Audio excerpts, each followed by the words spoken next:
안녕하세요. 2025년 하늘의 묵상과 기도. 오늘은 10월 20일 월요일입니다. 먼저 이번 주 암송 구절 소리내어 외워보겠습니다. 다니엘이 이 주소에 왕의 도장이 찍힌 것을 알고도 자기 집에 돌아가서는 윗방에 올라가 예루살렘으로 향한 창문을 열고 전에 하던 대로 하루 3번씩 무릎을 꿇고 기도하며 그의 하나님께 감사하였더라. 다니엘 6장 10절 말씀.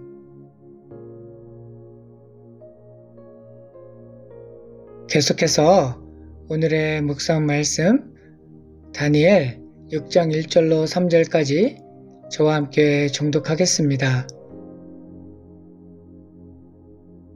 다리오가 자기의 뜻대로 고관 120명을 세워 전국을 통치하게 하고 또 그들 위에 총리 셋을 두었으니 다니엘이 그 중에 하나이라.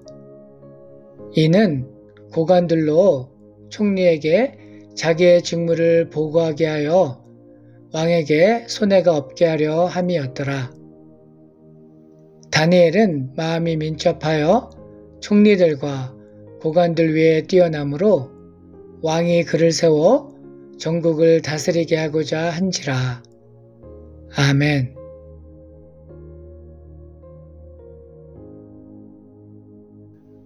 바벨론이 무너지고 메대 바사가 들어선 뒤 다리오 왕은 새 제국을 안정시키려 120명의 방백과 그 위를 감독할 3명의 총리를 세웁니다. 그 중심에 다니엘이 있었지요. 유대인 포로 출신이었던 그는 시대와 왕조가 바뀌는 격변 속에서도 흔들리지 않았습니다. 다니엘은 어려서부터 마음을 정해 오직 하나님만 섬기기로 결단하였고 그렇게 하나님을 기쁘시게 하는 삶을 살았습니다. 그랬더니 그 결과 사람들로부터도 신뢰와 존경을 받게 되었습니다. 하나님께서는 그의 충심을 보시고 그를 세상 앞에 세우셨는데 하나님께서 세우시는 사람은 어떤 환경에서도 드러나게 됩니다. 왕조가 바뀌면 일반적으로 인사이동과 사람가리가 진행되지만 다니엘은 예외였습니다. 그의 성실함과 정직함은 개인 경건에만 머물지 않고 공적 신뢰를 얻게 되었습니다. 3절은 이렇게 말합니다. 다니엘은 마음이 민첩하여 총리들과 방백들 위에 뛰어남으로 왕이 그를 세워 전국을 다스리게 하고자 하였더라. 여기서 마음이 민첩하다는 말은 단순히 빠르거나 영리하다는 뜻이 아닙니다. 히브리어로 루아 야티라인데 루아는 바람, 숨 또는 영이란 뜻의 단어이고 야티라는 초과하다, 월등하다는 의미를 가지고 있습니다.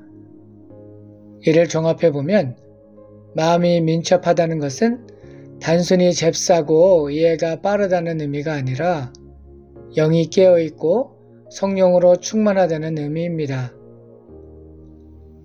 성령은 진리의 영이요 지혜의 영이며 권능의 영이시기에 성령 충만하면 신실하고 지혜로우며 하는 일에 스킬풀하고 탁월하게 됩니다.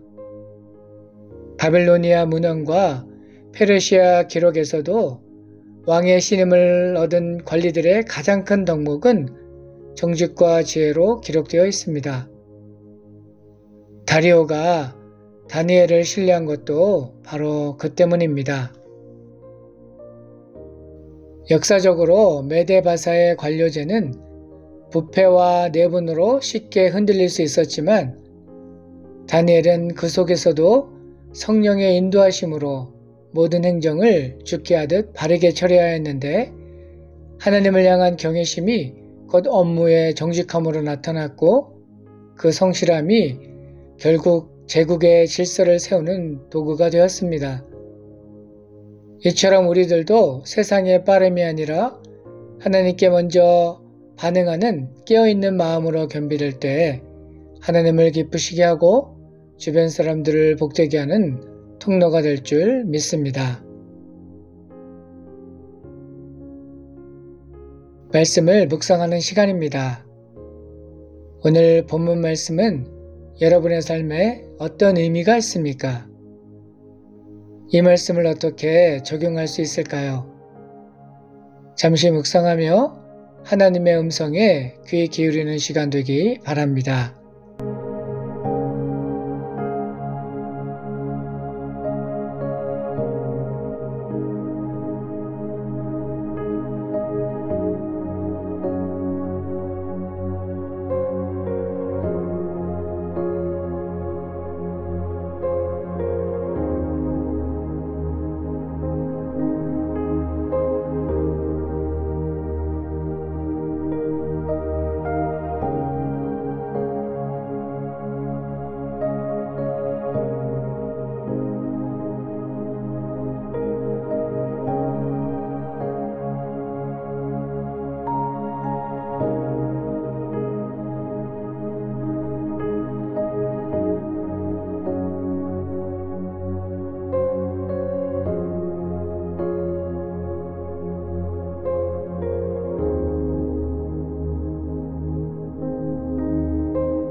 다니엘은 제국이 바뀌고 권력이 교체되는 혼란 속에서도 흔들리지 않았습니다.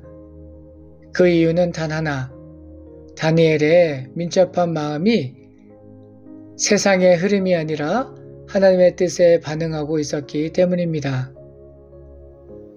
성경이 말하는 민첩함은 단순한 빠름이 아니라 영적으로 깨어있는 태도를 의미합니다. 하나님께서 말씀하시면 즉시 순종하고 어려움이 와도 믿음의 자리를 지키는 것, 그것이 다니엘의 민첩한 마음이었습니다. 오늘 나는 얼마나 하나님의 뜻에 민첩하게 반응하고 있습니까? 영국의 설교자 찰스 스펄전은 이렇게 말했습니다. 하나님께 충성하는 자는 어떤 세상에서도 유용한 사람이다. 다니엘이 바로 그랬습니다. 그는 세상의 변화보다 하나님께 충성하는 일에 더 민첩했습니다. 성령으로 충만한 그의 마음은 혼란스러운 상황 속에서도 분별력을 잃지 않았고 매 순간 하나님을 기쁘시게 하는 선택을 했습니다. 그 결과 사람들에게도 신뢰받고 존경받는 지도자가 되었죠. 우리의 일터와 가정에서도 이 원리는 같습니다. 하나님을 먼저 생각하고 모든 일을 주께 하듯 진실하게 감당하면 그 성실함이 우리 믿음의 증거가 되며 풍성한 삶으로 인도합니다. 행동으로 보여지는 믿음이 살아있는 믿음이며 하나님을 기쁘시게 하고 사람들을 복되게 하는 능력이 됩니다. 바라기는 빠름보다 발음을, 성과보다 성실을, 사람의 인정보다 하나님의 일을 먼저 생각하는 저와 여러분 모두 되기를 소망합니다. 당신의 기도는 무엇입니까? 이 시간 다음의 기도 제목을 가지고 결단하며 기도하겠습니다. 성령 충만을 힘입기를.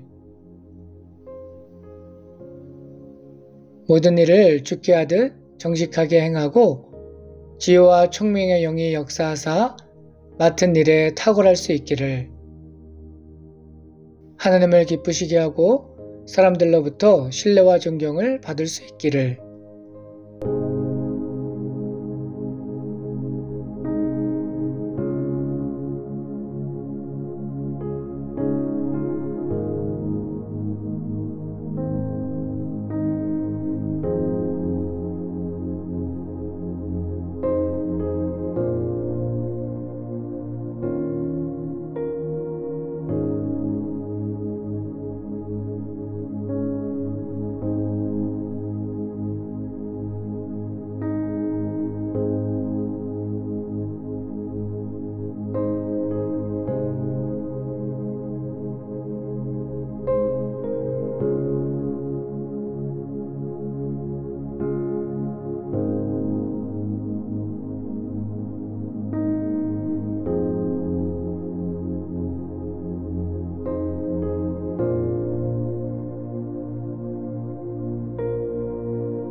계속해서 중보기도 제목을 가지고 기도하길 원하는데요. 오늘은 우리 자녀들을 위해 중보하며 기도하겠습니다.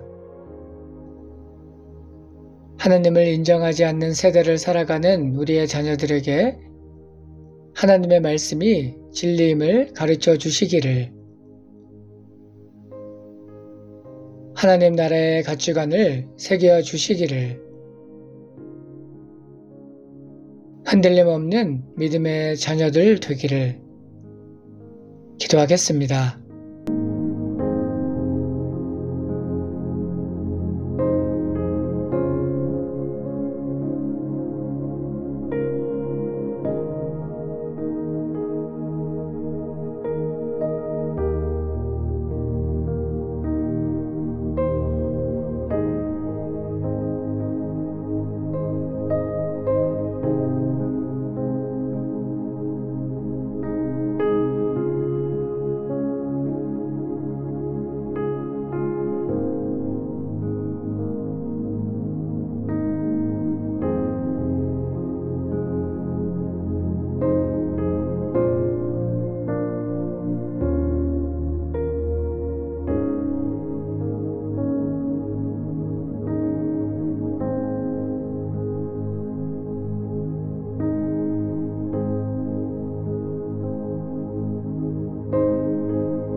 하나님 아버지, 오늘 말씀을 통해 하나님이 세우시고 들어 사용하시는 사람이 누구인지 깨닫게 하시니 감사드립니다.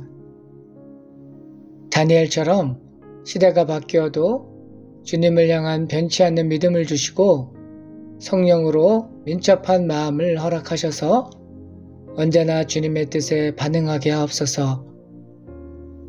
우리의 삶이 하나님을 기쁘시게 하고 사람들에게는 신뢰와 축복의 통로가 되기를 원하옵고 예수님의 이름으로 기도합니다.